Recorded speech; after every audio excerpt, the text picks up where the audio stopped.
to the fall 2021 OSSE Adult and Family Education and the University of the District of Columbia's Mini Professional Development Institute. We're so glad to bring you the Mini Professional Development Institute on the top of accessible online tools for contextualizing learning. It's made up of 7 sessions. Each one has an industry focus. We will be recording all of them, posting the PowerPoint and materials to each one, and posting the video recording of each one on the OSSE website. We're here today at the Tuesday session, which is going to feature healthcare, and we're here with our facilitator, Megan Farrell from Mustard Seed Training. Go ahead, Megan. Thank you so much, Stacy, and thank you all of you for taking the time out of your morning and your important work to get a few more tools and also connect with each other, right? Because that's when we really can see how those tools are being used.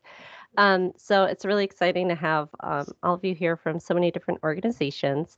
We're going to be focusing on healthcare this morning. And if I think I've met most of you by this point, but my name is Megan. My organization is Mustard Seed Training.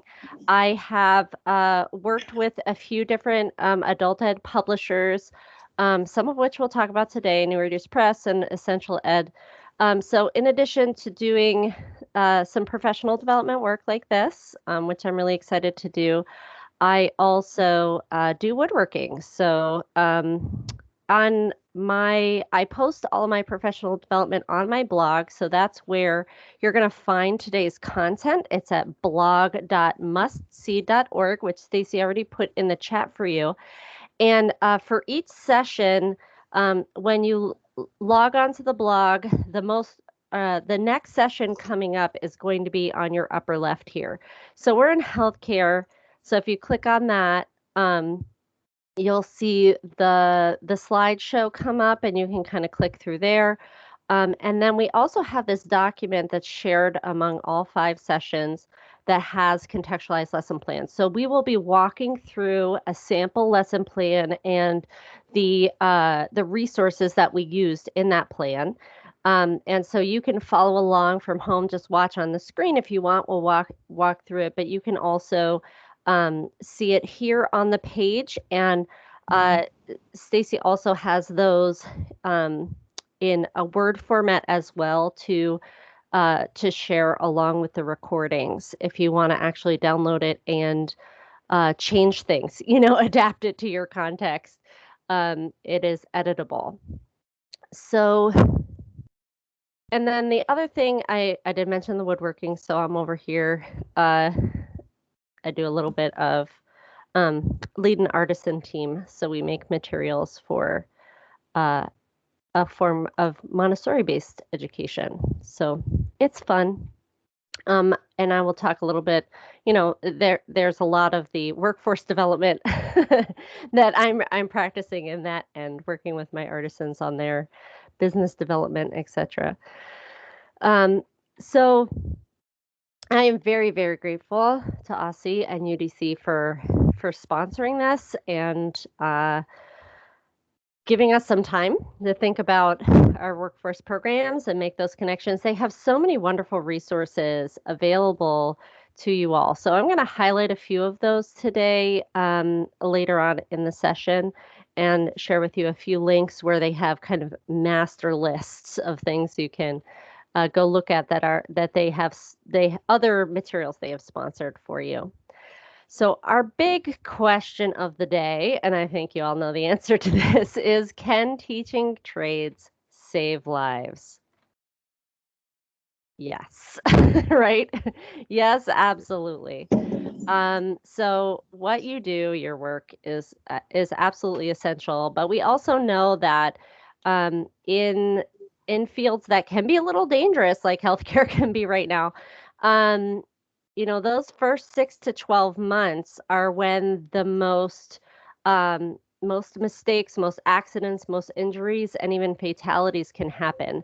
So the work that you do in preparing folks for those careers not only changes their lives, gets them out of poverty and their families, and improves quality of life for the community and all of those wonderful good things, but also in healthcare, the patients that they serve, you're going to have fewer accidents, fewer injuries, and fewer fatalities based on the relevant skills that you're learning. So thank you so much for that important work.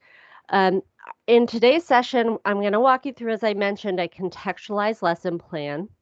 I have for you um, a sample from a curriculum that I developed with our local literacy organization here in Northeast Ohio, called the Literacy Cooperative of Greater Cleveland. We focused on 5 key industries in our region that were either high growth or at least high growth in entry level positions that our adult learners would be able to access as a first step in their careers. So I adapted one of those lessons to be specific to DC and the resources that you have available for you. But I also have a blank lesson plan template so that you can kind of see the structure that we use. There's 2 versions of the template, one with a bunch of notes in it. So here it kind of walks you through what our structure was for most of our lessons and kind of gives you some notes to prompt you to develop those activities. And then also have this blank one that's just totally blank. You fill it in. And this is a very rough outline. I mean, each of our lessons were different. The different sections were developed by different instructors who were teaching in those fields. So all of these lessons have been field tested. They came from the field of folks actually teaching and then were used again they were first introduced in 2014 to 2015, and then we had a whole bunch of programs use them, and they were able to register for them here at this site with the Literacy Cooperative. So this whole contextualized curriculum is available totally for free in 5 different industries. All you have to do is take a few minutes to do a registration. The reason we require registration and don't just, post it for free online for immediate download is because it's also an ongoing field research project, I guess you would say. It's grant funded to not only take resources from the field and disseminate them, but also we got feedback from folks over 5 years of using the curriculum and updated them and improved them in 2019 and 2020 or 2020. So here's a quick registration for you. We're going to be looking specifically at the healthcare curriculum, obviously, for today. And we're going to be looking at a math lesson. And then at the end, I'm just going to give you just a whole list of great resources that are specifically available for you in Washington, D.C. Also at that time and throughout the session, if you have resources, I know we have a mix of folks here, some who are getting into that workforce development, some who have been doing it and doing it well for many years. So especially those folks who, you have been out in the field and doing it, if you have certain resources or links or textbooks, whatever it is that you're using that have worked well, there'll be some points where I'll be asking you, what scenarios do you use? Where do you pull your information from? And you'll have time to share that. You could share it in the chat, or you can get off mute and talk to us as well. All right. I'm also a big believer in actually taking notes. So by hand, I know it's wonderful that we can do this all virtually and bring folks from all over in one place. But the research shows when you write it down, you're going to remember it more than if you just saw it or just heard it. So if you have some scrap paper, and I actually, as we were talking before our session, I was taking notes on some of the things you were sharing with me as well. So, but what you really want to take notes on is, as I'm throwing all of these different things at you, and you're finding, oh, I want to use this, I want to use this, write it down, because tomorrow, next week, next month,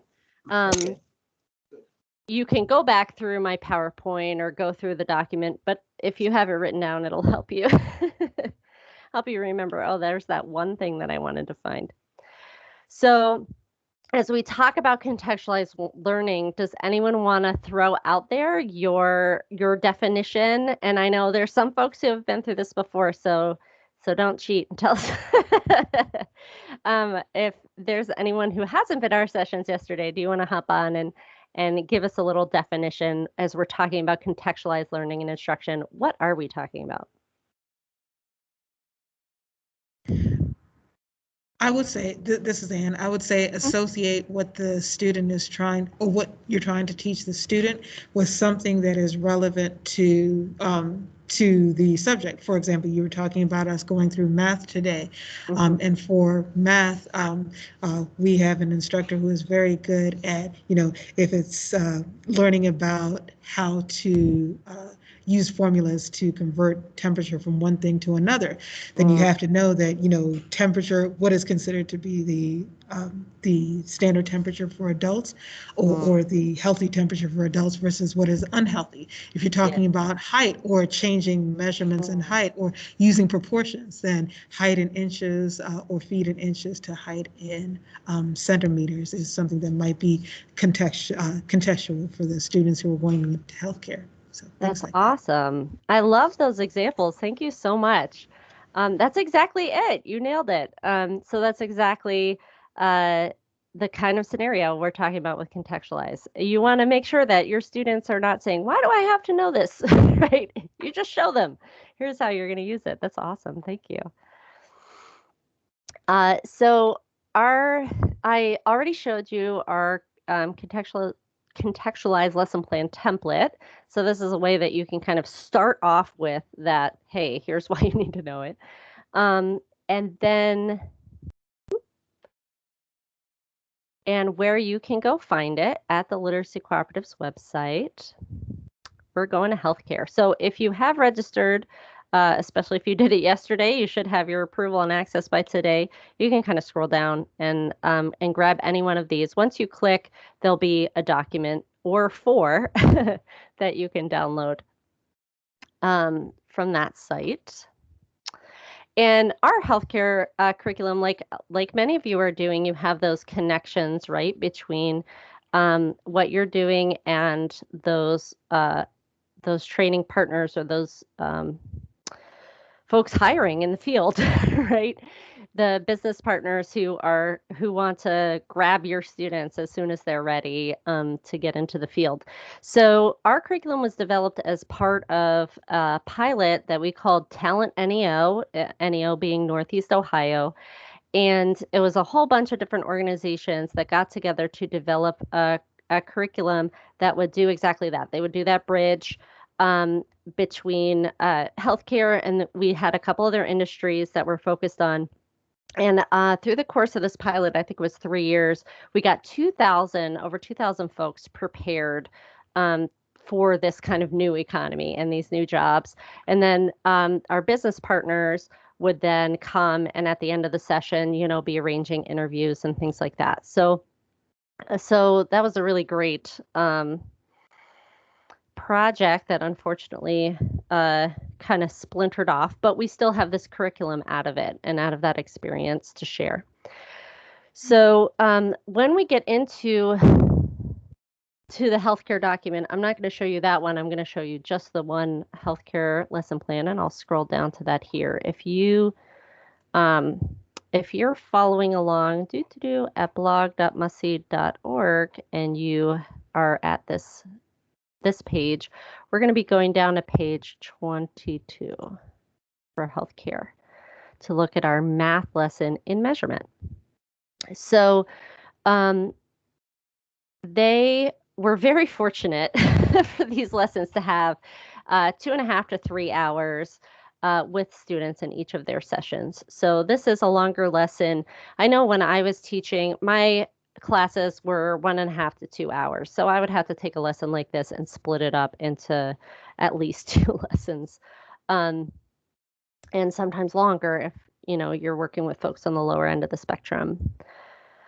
So We have some notes here, some background, just general teaching tips, really, and then what materials you need. And in addition to the normal, you need a whiteboard, you need a computer, we also have links to some of the resources that are referenced in the lesson. So I have those pulled up here for easy access.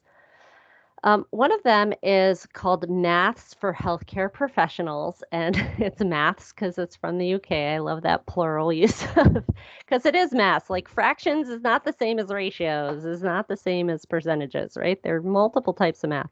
So this does exactly what Anne was talking about. It gives us some practice problems and scenarios that are specific to the healthcare industry. So my husband works in healthcare, and so I showed him this while we were working on it. He said, "That is exactly that's exactly what we need to know." So I'll reference a couple pages in here, but this is just a nice free download you can get. It's not comprehensive. Then we also used some textbooks. The Talent and EO program was specifically preparing for phlebotomy tech and pharmacy tech. So you'll see those referenced in the lesson. But I know so others may, you're also doing, right, medical assistants and medical administration assistants. So you're going to use your own textbook that you already have and just kind of plug that in. You can plug that in wherever we have textbook, right? And then for other folks in other fields, whatever you're kind of preparing them for, you can then take those sample problems from that textbook for that specific career. We also have a link to the GED test.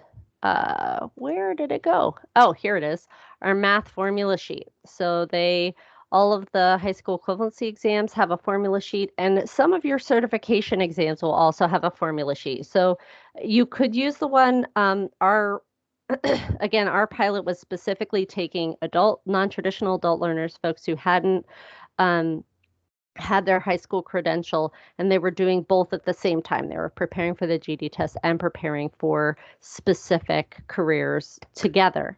So all of our lessons are doing both at the same time. So we're also pulling from the GED test formula sheet, but you may have other formula sheets from your certification exams that your folks need to know. If they're fortunate enough to have a formula sheet, I know some of them you need to memorize, which is even more of a fun challenge. We organized all of our modules. They're kind of in themes. And then within each theme, there's 2 lessons for English language arts and 2 lessons for math within each theme. So that's kind of how they organized their sessions, was they had, morning math, afternoon language arts for each theme each day. All of our contextualized curricula have 3 key strategies that are incorporated. They're all interdisciplinary. I kind of already mentioned how they're all doing 2 things at the same time, right? We're doing healthcare, we're doing our stuff from the field, and we're doing math at the same time. They're contextualized, right? They're using real world scenarios, and they're differentiated. So this is where it's the heart lock, because you're really opening the heart by saying, hey, I see you. I see where you really are. I'm not going to waste your time with stuff you already know. Or, hey, I see that you need a little more time, a little extra practice, a little more explanation to really get this concept down. So we'll talk a little bit about how you can personalize within each lesson and give folks time to work at their own pace, even if you're in a group setting. This is much easier to do if you're doing one-on-one. Like tutoring or an apprenticeship. So this is another question for you where you can kind of share some of the resources you're using. When you are pulling in real world scenarios into your lessons, where do you go to find them? And this is especially for those folks who may be on the session who are new to workforce development. Where do you go? And if you can get hyper local, if there are specific publications or things in DC that you use, but anything that you're using to pull real world scenarios, is there anything anybody would like to share?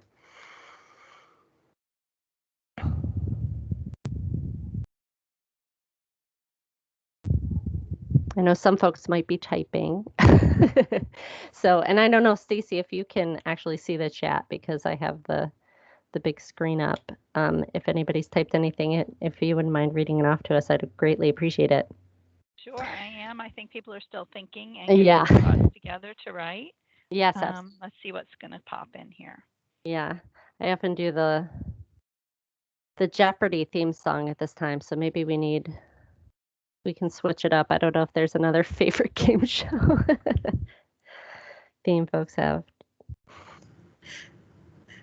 And also, again, everyone, we are a group size where you can unmute yourself and give your answer verbally. If you feel comfortable doing that, please go ahead and do that. Yeah. And actually, I would like to ask you, Anne, since you offered some of those scenarios before, some of those really specific things that you are using in your curriculum, do you pull those examples from a specific source, like a textbook, or where are you getting those from? I do, Megan. So I try to use the certifying body. In our case, it's the National Health Career Association. So I work with our industry math instructor to pull together questions, and then I use the scenarios, at least some of the scenarios presented by our by NHA on their online study guide. And in addition to that, I take from past experience and some of what I've seen in my practice in healthcare. Yeah.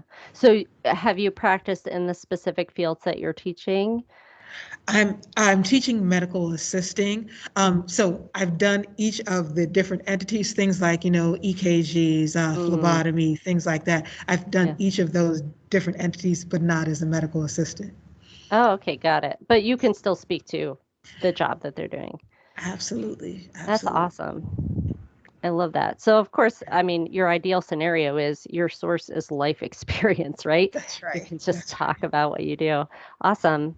Anybody else want to throw out anything that you have used, or I'll give another couple seconds. So feel free to continue to type if you're thinking.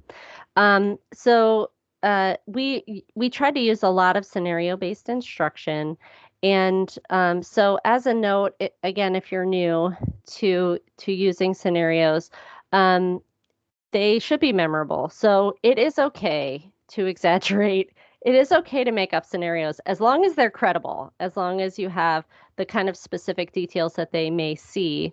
And I would say, honestly, it's even better to kind of update them. Like if you're talking about a scenario that happened to you in the past, but you want to rewrite it. So it's kind of a question problem for them. You may, change some of the details to update whether it's certain treatments or protocols. Like I know Red Cross recently updated all their protocols, and I was sitting there, waiting to give blood on the first day that they were rolling out a new, a new. I don't even know what it was. It was, the machine that held the blood, blood bag. So they had this new machine, and it took them an extra hour and whatever. So, these things are always changing. You can always update it. Don't feel like it has to be 100% true to be credible and to be memorable.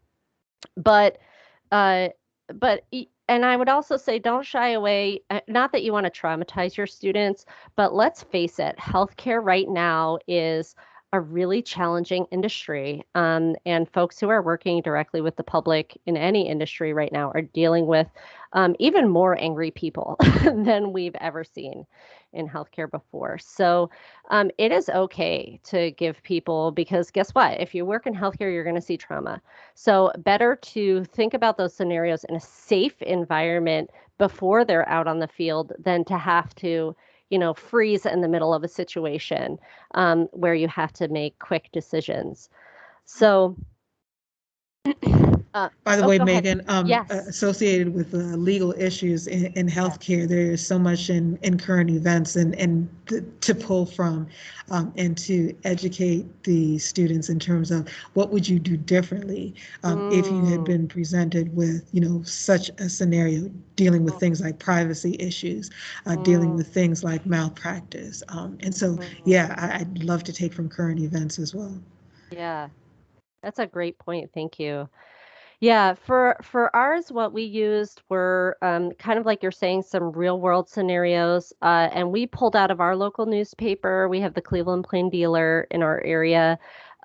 We used OSHA a lot, so there are some things, especially around PPE and a lot of their regulations, and again, those are constantly being updated, especially as we learn more about the pandemic and how specific diseases are being transmitted, giving them direct to the source of, hey, here's the OSHA website. Go go check out what's new there, so that you have an accurate source of information, right?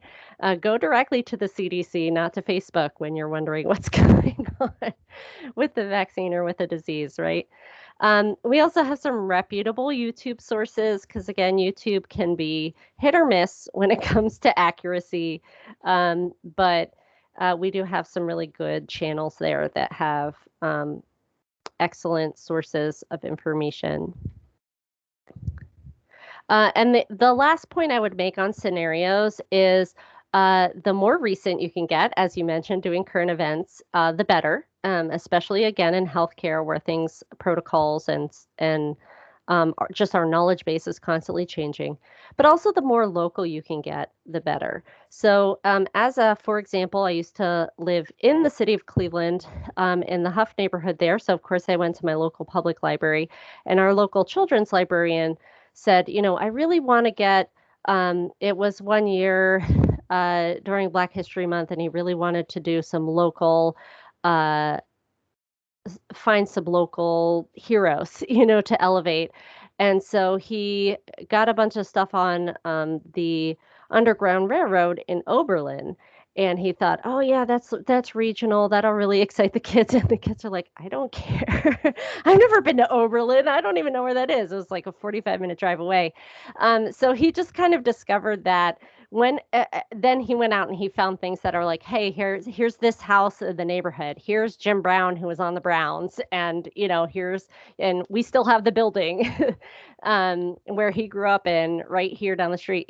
So when he started pulling some of those figures, that's when folks got really engaged. And so you're the only one that knows your neighborhood, right? And Daniel could talk about what's happening in the Northeast, or you're going to talk about what's going on in your neighborhood, what your students have been successful at in their jobs, or, not that you want to ruin people's privacy, like you said, with negative scenarios, but, if you can say, hey, this hospital down the street, somebody got fired for doing such and such, that really brings it home in a much more memorable way.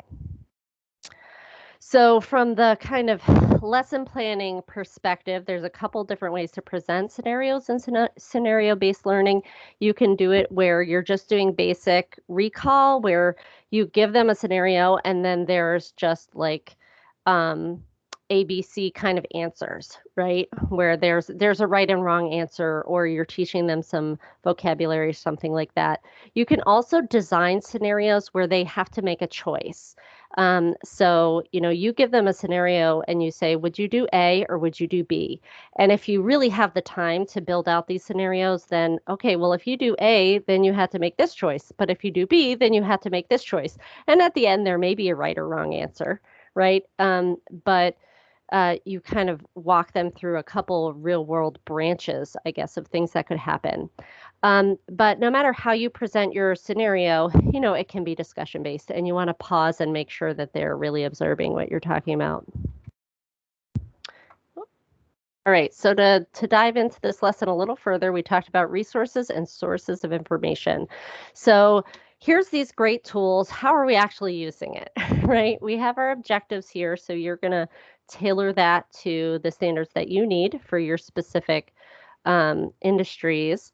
And we always start with some kind of warm up. So this is, just one or two questions, and it's especially helpful as people are trickling in. They're just signing up online or they're just walking in the door. And we know, if you're on public transportation, that's not always, you're not always going to get there right on the second you thought you were. So this gives the warm-ups and introductions always give folks time to kind of get settled, while also rewarding the folks who came in on time, with something substantive to think about. But then we dive right into contextualization, where we're introducing that why do I need to know this? So in our case, like I said before, we use these textbooks on phlebotomy and pharmacy tech. So this is where you would say, okay, well, this is ratio and proportion. So I'm going to look at whatever the ratio and proportion section of the textbook is and pull some examples. You can start off by doing direct instruction where you are the one walking through and explaining them step by step how to do it for one or two problems. But then you can take some time either as a large group, talk through it, have them giving their ideas, or give it to them to do some questions individually, and that will help you know how well they've really absorbed what you're talking about. And then, as I mentioned, since we were doing both high school equivalency prep and workforce at the same time, we pulled from the GED exam their formula sheet. I'm going to make that bigger for you so you can see it. So these are the things they don't have to memorize, but they still have to understand, what are these symbols? What are the variables? What do they represent? So there is a little bit of memorization that has to happen there. And then we had a few more sources for practice problems. So in their case, this organization was working with workplace skills from McGraw-Hill. So this is a great, if you do need some additional workbooks that are focused specifically on the academic skills, this is a great series that has been, I believe, recently updated in 2018. You also, since you work with here in DC, you have the Essential Education, several of their academies available. They also have a series of essential workbooks. So if you want something paper and pencil for folks to work out of, their materials are aligned to these workbook series.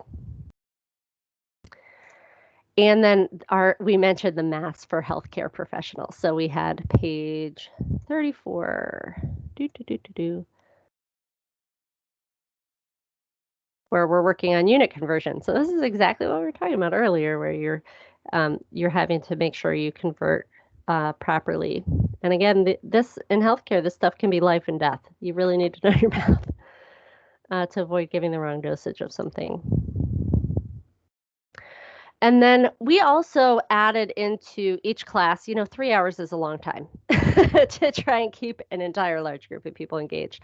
So each lesson added time for them to do personalized learning where they're working one-on-one on their own pace, on their own materials. So in this case, my recommendation for DC educators, you have through OC CASAS Goals Academy available, and CASAS being your NRS aligned assessment. If you're getting that state funding, you have to see progress. You have to demonstrate progress on CASAS for funding. So CASAS Goals Academy is working on those fundamental skills. It targets that 4th to 8th grade range to bring their skills up. And I find personally, even if folks are in high school equivalency, I still give them materials that are written at that kind of quote unquote middle school grade. I find they learn faster when things are explained using simpler vocabulary than when they use content that's written supposedly for 9th to 10th grade. That's just my personal experience. So CASAS goals, even if you have high school equivalency test prep, will help. And what's really great about what Essential Education does, I worked for them for a couple years doing professional development. And what's nice about all of their systems is they build assessment right into the system. So what you can do is just give students their login. They get in there and you can do things one of two ways. Either you already have their CASAS scores and you can just assign the lessons for the sections that they missed. So you can kind of go in and manually assign their gaps. But also the system, once they log in, they can take an assessment right there when they first get in.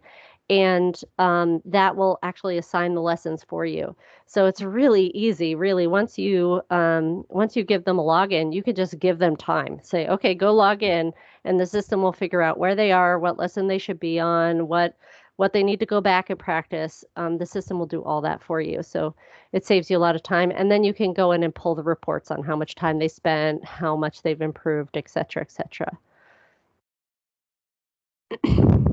And then it helps to have some kind of exit ticket or assessment somewhere where you're checking in and seeing how much they've absorbed. So in this case, they use the page 34 here. They kind of walked through number 1 as a large or small group, and then had the students individually do numbers 2, 3, 4 to kind of see, okay, how well are you getting this conversion stuff? And then we have some ideas here, as we mentioned, that differentiation. So especially as you're doing things where, okay, you've done something as a large group, they're working individually on some problems or some book work, you're going to have some students that finish early. You can always pair them, well, not always, but some of them you can pair with low-level learners so they can do a little bit of teach back. Sometimes you have those folks who finish early and they just want to do it for somebody else, right? And those folks maybe you don't pair. You can also be circulating around the room, et cetera, and do that individualized instruction with CASA Schools Academy, who is our highlighted resource for today. So I grabbed a little screenshot of the behind the scenes of the report so you can see kind of the feedback that you get, where the system is figuring out for you based on how the student has performed, what they've mastered, what they still need to work on. So that's a helpful resource for you. In our system, as I mentioned, we did our lessons around phlebotomy tech. So we have this national certification, which some folks are already using in DC, the National Health Career Association. So I have their site pulled up over here. This is their section for certified phlebotomy technicians. So they have not only the exams, they have practice tests and study guides. And they have, I believe, paper, pencil, and also online. So if you're doing hybrid or, from one day to the next, you don't know. My son is 13, and yesterday his whole school was remote because so many teachers had COVID. And then they spent the day, doing all the contact tracing, and now they're back in person. It's like one day to the next. I don't know where he's going to be. And our students are the same way, right? Especially if they're in healthcare. You never know when you're going to get exposed. So having these online tools are so great because if you have access, and especially if you've worked with some of the digital inclusion stuff to make sure they have home access, or some of the libraries I know also are working on that. They're great partners there. To make sure that they can still access at home. You can do it live in Google Meet, you can do Zoom, you can do Microsoft Teams, but you can also just say, hey, here's our topic area. Go study these for this amount of time, and hopefully they can find that time in their day. And then I know there's many wonderful programs working in this area. Just one of them that I wanted to highlight for you was at UDC, their community college. They do have a career pathway section in healthcare. So, and of course we have So Others May Eat as well. And this is another point where if you know of some other programs where they're already doing this work and they're doing a good job, if you want to hop on chat or if you want to get off mute and tell us about some of them, we would love to hear more.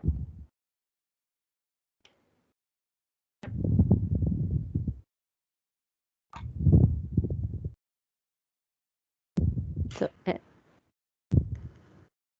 I actually worked at UDC also before I moved to SUM. So yes, I was a phlebotomy instructor and an EKG instructor there.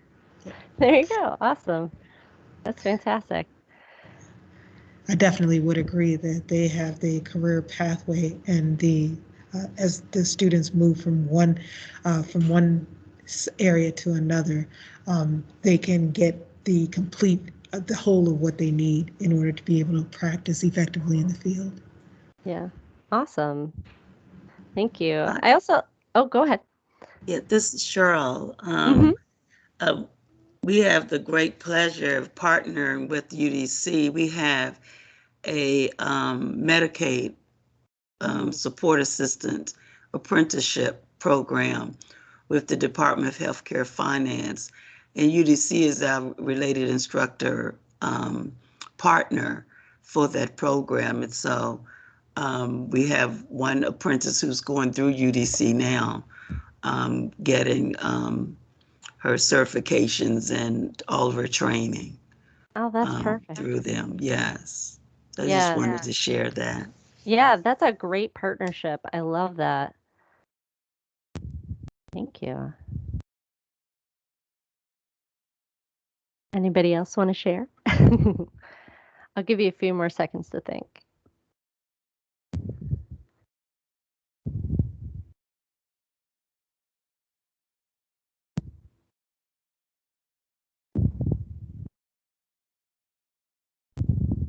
Alrighty. I know there's a lot of wonderful, wonderful resources there, and we've gone through a whole lot today, right? So if you get to the point tomorrow, next week, next month, where you say, oh, yeah, I really wanted to look up that one thing that they mentioned in the webinar, but I'm not exactly sure where to find it. So in our document here from today, and also if you download any of our contextualized curriculum from the Literacy Cooperative of Greater Cleveland, one thing I did when we did the revision was, I'll show you in the table of contents, at the end, it says all web links in order. So you can go look by industry, you can click on healthcare, and it's going to show you all of the links that are mentioned in the session today all in one place. So you don't have to, you're very welcome to go back through the whole lesson if you like, but if you're just looking for one thing, one resource, that's there for you. So we have a few additional topics that I really wanted to highlight for you, and I'm going to close a few of these to tidy up the screen as we go into our next resources, as we open up a lot more tabs. So OSSI has available for you a whole resources page, and there's a whole, if you're doing blended and distance and, you need some help with that implementation, we have integrated education and training as well. A lot of different partnerships, information, but the ones we wanted to highlight here are Career Coach. So if you want to do some career exploration, maybe if you are helping folks with a very specific job, maybe you don't need to do as much. But if you're doing a more generalized high school equivalency exam course or something like that, or English language course, the Career Coach is a great tool to kind of show what are the actual local jobs, and what are some salary expectations, what are some training expectations, those sort of things. Through Essential Education, we highlighted CASAS Academy today, but they also offer Computer Essentials, GED Academy, and Money Essentials, and Work Essentials. So all 5 of those are available to DC educators through OSSI. And then another wonderful resource for career exploration and planning is Virtual Job Shadow. So they have career assessments, they have really realistic videos, interviews, and I mean, it is virtual job shadow. You are looking at the real life context of what it's like to do that job, so that they can make more informed decisions about what's a good fit for them. In general, or also in healthcare cartoons, we talked about, using current events. This site is constantly updated every day with new things that are going on in the world. So, and they have whatever the days cartoons are, and then as they have ones that are tagged with healthcare, it'll pop up on this section of the site. We talked about math for healthcare, and the other one we had that wasn't in this specific lesson, but is pharmacy calculations. This is another free download that has a lot of kind of brief explanations and examples for folks. And then in general, a lot in healthcare. I know many of us are preparing folks for entry level. Some are also, some are doing high school equivalency preparation, but some are also doing English language learning. And especially in the field of healthcare, we have a lot of folks who come in specifically, right, to take certain healthcare jobs, but they need to improve their English to be able to be qualified for those jobs. So USA Learns is a great free resource for folks who are learning English or trying to get citizenship. And they have 3 courses available, starting from beginner to intermediate. So, and they are very contextualized to, finding rent, using the US bus system, those sort of things. I always mention Khan Academy. They're great for practice problems and extra videos and things like that. And again, especially if you're using Google Classroom, you can find a Khan Academy lesson or video, and then it has links. If you're logged in as a teacher account, it has links right there. You can just assign it directly onto Google Classroom. So that's a really nice tool for distance or hybrid learning. And then when it comes time to actually find the actual job and apply, DC Works is the place to go. So dcnetworks.org, your one-stop career, affiliated with all those. And so I'm sure many of you are also partnering with your one-stop career center in healthcare, but this is where you can go to find what is hiring right now today. Are there any other resources? I know we've thrown a lot of things out there, but is there anything else somebody wants to share?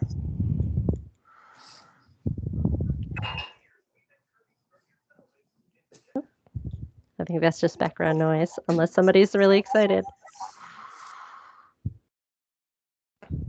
All right. Do you have any other questions, things that we didn't cover yet, or just things that you're trying to think through how you might implement, or anything at all that you want to share with the group? Questions for me? As we go on, if there's a particular song you want me to sing or hum. As we're waiting. Megan, one of the things that I am currently working on is my lesson plans for the curriculum, or updating my lesson plans based on this hybrid learning system that we are in now. Yeah. And so what I did hear you say, and it struck a chord with me, was that sometimes you have to split a lesson that would normally be a single lesson into multiple lessons. And that's where I find myself right now. So that I do give a nod to the fact that students cannot pay attention for 2 hours. It has to be much shorter, particularly when we're teaching virtually. And so finding those breaks or adjusting my slides. One of the things that I saw in your slides that I did appreciate was less content, more pictures. So that's what I'm working on right now. Yes. Yeah, there's a really great, I went through a few sessions on plain language. And I think one of the challenges, honestly, that we have as adult educators is, like, so many of us have been trained through our education to use correct vocabulary or to explain things more in depth and use evidence. But then when we're teaching it back to beginners, sometimes we use too high a vocabulary, right? Or we give too much explanation. And so there's some really wonderful tools for plain language. I always try to go through whenever I'm writing something that's going to be direct to student. I put it in Microsoft Word, and Word will give you the reading level, so or the grade level. So that way you can kind of say, okay, I'm making this too high. That's a great suggestion. Yeah. And then pairing that with, of course, being able to say to students, okay, this is what it is, layman's terms. This is what it is in the medical practice. This is what you will have to know for the medical practice. But this is how you can explain it to your patients so that they understand it in layman's terms. That is very important. Oh, yeah. And medical assistants, especially. I mean, you're working with folks who are, they're RNs, they're MDs, and then you're working with the general public and you're having to translate one to the other. And, that's a really wonderful, they almost have to code switch, right? I mean, it's like exactly. two different grammar and vocabulary and everything, and they have to, my husband working in healthcare, whenever I encounter people in the community, like I go to the vet's office or something like that, and and they want to talk to me about all these like specifics of whatever diagnoses or medication, and I just sit there and nod, but I have no idea what they're talking about. So every once in a while, I have to remind people I don't actually have a background in healthcare, and I don't know what you're talking about. Yes, imputed pretend I'm not married to understanding. Evan. Yeah, pretend I'm not married to him, and I don't understand what you're talking about. All right, so I really appreciate all of you taking the time today to think a little bit more about how we're teaching, how we're making this come alive for our students. And we will be going through a few more, where are we in our week? This afternoon, I believe we're doing construction at 2. Tomorrow is infrastructure at 10, and we're going to especially talk about green jobs during that time and clean energy, transportation.